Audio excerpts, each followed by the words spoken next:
Oh, okay, please. Yeah. Thank you.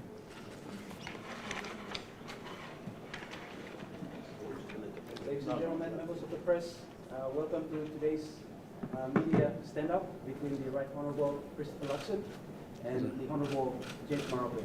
I'd like to invite Prime Minister Marape. All right, thank you. It gives me great pleasure to welcome New Zealand Prime Minister, the Honourable Christopher Luxon. He was kind enough to stop over on his way to Japan. And it's a privilege for Papua New Guinea one more time to receive senior leader of the region that we belong to. We had a very good bilateral insight, discussed on not just PNG-New Zealand relationship, but more importantly, the regional relationship. And as all of you know, New Zealand is a senior presence, has a senior presence in our part of planet Earth. We have the blue continent, we call it, in the Pacific Island family of nations. That is important region that we both share leadership platform with. And the Honourable Christopher Luxon and me spoke on many issues that affects both our region as well as PNG and New Zealand relationship. I congratulate him on his election. I also congratulate him on putting a wonderful coalition together that has experience on not just New Zealand matters, but more importantly, PNG and the Pacific. He and me spoke very deeply on matters of trade and our own relationships. New Zealand has always made quality interventions in PNG matters. Over the last 49 years we've been independent. They've always had an active presence in our country. Lately, when we faced the extreme natural disaster where landslip took place in Laegam in Anga province, they sent in relief. They sent in their own physical presence on the ground, and I thanked him for continued warmth that New Zealand people and government has shown to us. And the latest is the one where we faced that travesty of landslip up in Laegam. And our Prime Minister was gracious with his words. He placed PNG close to his own heart as well as to New Zealand's heart, as those who came before him. I look forward to meeting him later on in the year when we share again space in the Pacific Island Forum meetings, as well as the Commonwealth Heads of Government meeting, and later on in the APEC meetings. New Zealand and Papua New Guinea always look out for each other, not physically only, but more importantly in areas where we could lend each other a hand. And I want to place on record Papua New Guinea's appreciation, my brother Prime Minister, that you've always had a strong help to PNG in our times past. And our meeting today, though short it is, but more importantly, it's a good punctuation mark in our own shared stories, that the future is ahead where we will not take each other for granted, but we consolidate on our past through our present meetings and construct a shared future that is mutually beneficial for both nations. Later on at PIF, we will construct our own PNG New Zealand foreign relations agreements that is specific to give respect to New Zealand and PNG relationship under his words and my words for the construct of our shared nation's interest going forward into the future. Mr. Prime Minister, sincerely appreciate you stepping in. We want to we welcome you, but we want to say farewell to you for this time. But we look forward to you coming back in PNG, if not earlier than at least on our 25th, I beg your pardon, 50th anniversary next year. We look forward to your presence when we celebrate 50 years of nationhood in 16 September 2025. Yeah, please, Mr. Prime Minister, address our press. Well, listen, can I just firstly just thank the Prime Minister and all of his senior team for making time for us today and being so flexible and so generous with your time. It underscored again how important this relationship and this partnership between our two great countries actually is. I did express the condolences from the New Zealand people for the Papua New Guinean folk who have lost loved ones in the Inga landslide. It was a real privilege to be able to offer some assistance to that, but our thoughts and our prayers continue to be with the families that have been impacted and the trauma that they have encountered, and we wish them nothing but the very, very best as they seek to recover. As I said before, Papua New Guinea is such a critical relationship to us. It's a relationship that matters. It's important for me on my way through that I was able to stop here and actually spend some time with you to talk through our bilateral relationship, but also the regional issues that we collectively face as New Zealand and Papua New Guinea. But also, you've already had Deputy Prime Minister Winston Peters. It's been a good amount of time here with your senior leadership team as well, and that has been greatly appreciated. So again, I think our countries, we want to continue to move forward and to continue to deepen our partnership. That's why we're hopeful by PIF that we'll be able to sign an enhanced statement of partnership, a renewed statement there about how our two countries are going to work together.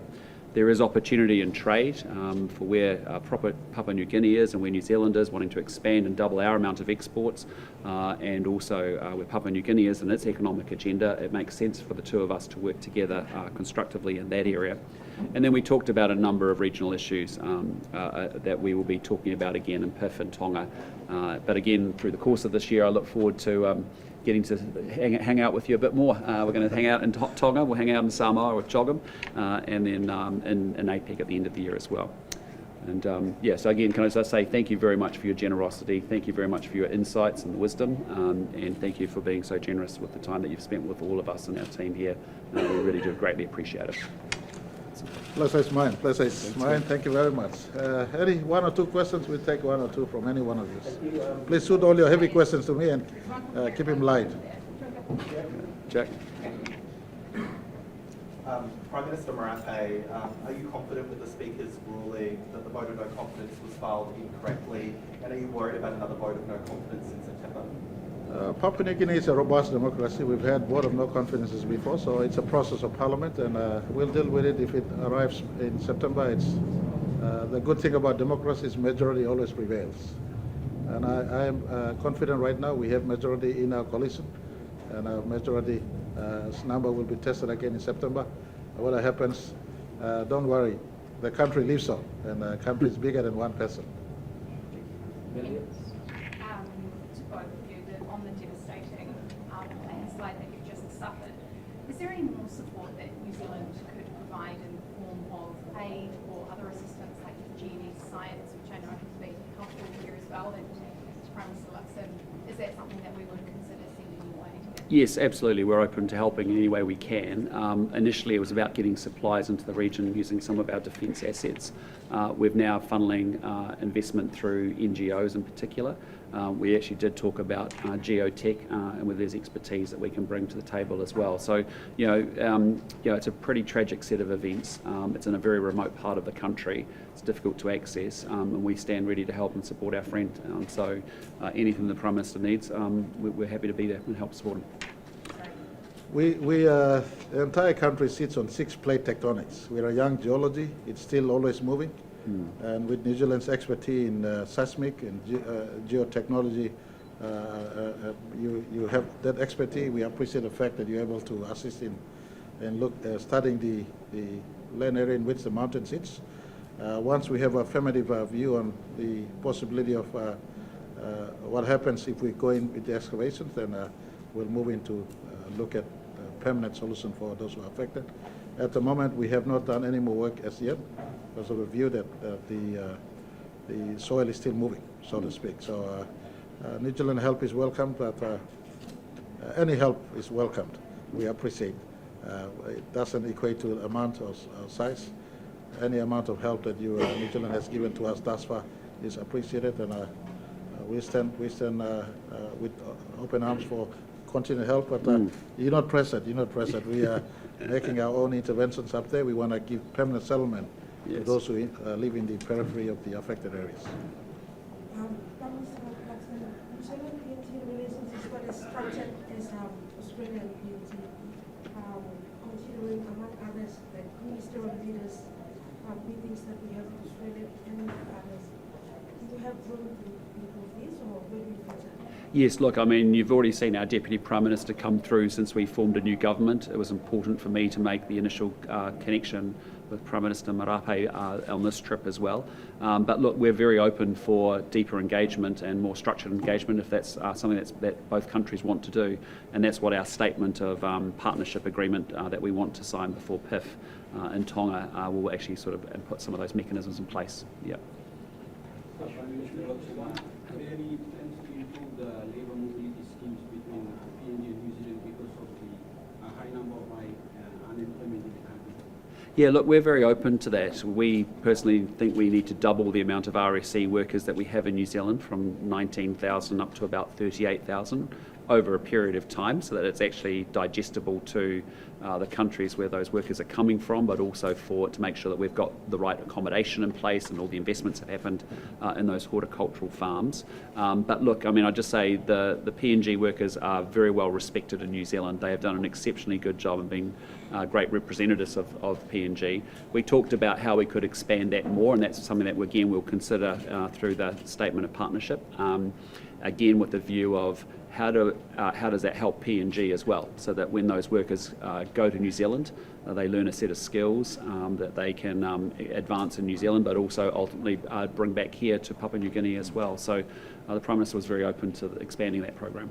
We've engaged discussions where we send them to work and we put them to school also in New Zealand, so they come back qualified with skills to come back and work and stay here and do business, or they could interface and work, continue on in New Zealand in specialized areas where they gain qualifications. So that space is expanding. Thank you very much, ladies and gentlemen, members of the press. Thank you. Concludes the All right, good luck, sir. Thank Thank you, you. You may point the man, I'm coming here, so point the little hand. Thank you so much for the warm welcome. I'll walk you to the place. So lovely.